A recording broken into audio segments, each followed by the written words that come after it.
ഒരു മത്തിയുടെ തുറന്ന കത്ത് നമ്മുടെ തിരക്കഥാകൃത്ത് ജയേഷ് മൈനാഗപ്പള്ളി ഫേസ്ബുക്കിൽ കുറിച്ചു. പിന്നോക്കാവസ്ഥയിലായിരുന്ന മത്തി എങ്ങനെ മുന്നോക്കാവസ്ഥയിലെത്തി, അതാണ് നമ്മൾ ഇന്ന് അന്വേഷിക്കുന്നത്. ജയേഷിനെ നമുക്ക് പരിചയപ്പെടാം.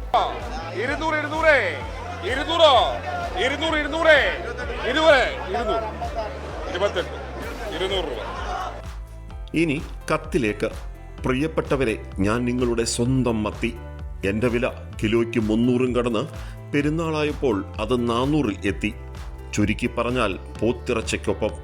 നവമാധ്യമങ്ങളിലും പത്രങ്ങളിലും TV ചാനലുകളിലുമൊക്കെ എനിക്കെതിരെ വലിയ വിമർശനങ്ങൾ ഉയരുന്നു. ഞാൻ താരമായി, സ്റ്റാറായി, സൂപ്പർ സ്റ്റാറായി എന്നൊക്കെയാണ് വിമർശനങ്ങൾ. നിങ്ങൾ ഒന്ന് ആലോചിക്കണം. തീന്മേശയിലും ഹോട്ടലുകളിലും ഒരു ജൂനിയർ ആർട്ടിസ്റ്റിൻ്റെ സ്ഥാനമായിരുന്നു എനിക്ക്.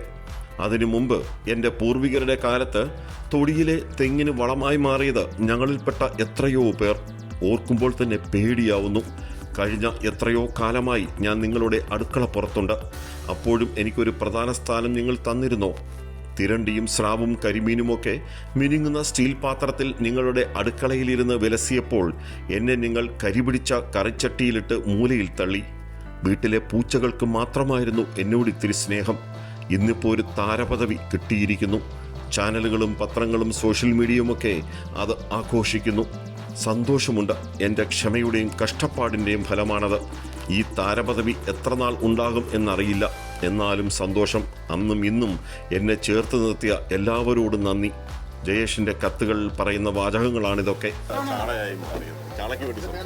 കഴിഞ്ഞ ദിവസം ഒരു സുഹൃത്തിൻ്റെ കയ്യിൽ ഒരു 5 ചാള ഇരിക്കുന്നുണ്ട്. അപ്പോൾ വില ചോദിച്ചപ്പോൾ 100 രൂപയാണ് 5 ചാളയ്ക്ക്. തൊട്ട് മുമ്പ് വരെ അവഗണിക്കപ്പെട്ട് കിടന്നവൻ്റെ പെട്ടെന്നുള്ളൊരു ഉയർത്തെഴുന്നേൽപ്പ് കണ്ടപ്പോൾ അതിലുള്ളൊരു സന്തോഷം കൊണ്ടായി പോയതാണ്. ഒരു സംതൃപ്തി പോലെ നമ്മളൊരു അവഗണിക്കപ്പെട്ട് പല സ്ഥലങ്ങളിലും അനുഭവിച്ചിട്ടുള്ളതിൻ്റെ പെട്ടെന്നുള്ളൊരു ഉയർത്തെഴുന്നേൽപ്പ് നമുക്കൊരു ഇൻസ്പിറേഷൻ ആണല്ലോ എന്നുള്ളത് ചാള നെമ്മീൻ പോലെയായി.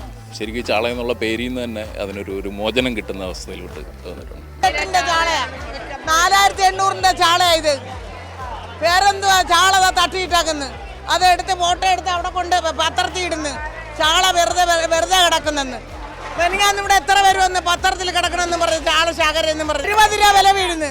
ആ ഒരു ചാളക്ക് 20 രൂപ.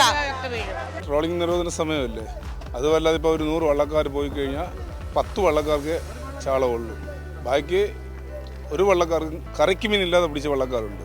അപ്പോൾ അതുകൊണ്ട് മീൻ പൊതുവെ വില വർധന ഉണ്ട്. പക്ഷേ പല ലേലഹോളിലും പല വിൽപ്പനയാണ്. ഇവിടെ വാടി ലേലഹോളിൽ 150 രൂപയും പോർട്ട് വള്ളത്ത് 200 രൂപയും.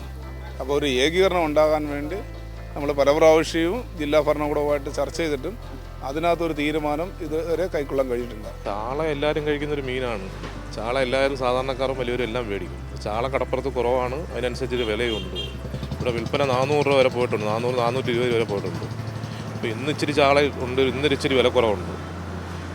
വള്ളക്കാർക്ക് ഓരോ വള്ളക്കാർക്ക് 10 തൊട്ട് കിട്ടുകയെന്നുണ്ടെങ്കിൽ 2 ലക്ഷം രൂപ അതിമേ പോയിട്ട് കിട്ടുന്നുണ്ട് വള്ളക്കാർക്ക്.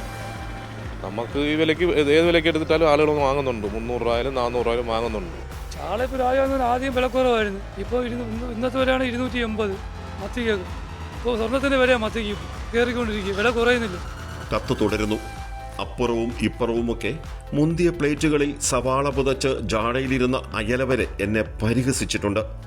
ഇതിനിടയിൽ അന്യഭാഷാ നടന്മാരെ പോലെ ഒമാനിൽ നിന്നും ദുബായിൽ നിന്നുമൊക്കെ ഞങ്ങളുടെ കുടുംബക്കാർ വന്നെങ്കിലും അവരെയും ആരും വില വെച്ചില്ല. എന്തായാലും ഇന്നിപ്പോൾ ഞാൻ സന്തോഷത്തിലാണ്. പണ്ടൊക്കെ എന്നെ പൊതിഞ്ഞു പിടിച്ച് രഹസ്യമായി കൊണ്ടുപോയിരുന്നവർ എന്നെ ഇപ്പോൾ കാണും വിധം കൊണ്ടുപോകുന്നു. ചാളമത്തിയുടെ ഉയർത്തെഴുന്നേൽപ്പിൻ്റെ കഥ ആരും കേൾക്കാതെ പോകരുത്. BPL പട്ടികയിലായിരുന്നു മുമ്പ് ചാള. ഇപ്പോൾ APL ആയി. സാമ്പത്തികമായി വളരെയേറെ മുന്നേറി ധനികനായിരിക്കുകയാണ് നമ്മുടെ ചാള. ക്യാമറമാൻ അയ്യപ്പദേവിനൊപ്പം രാജ്കുമാർ.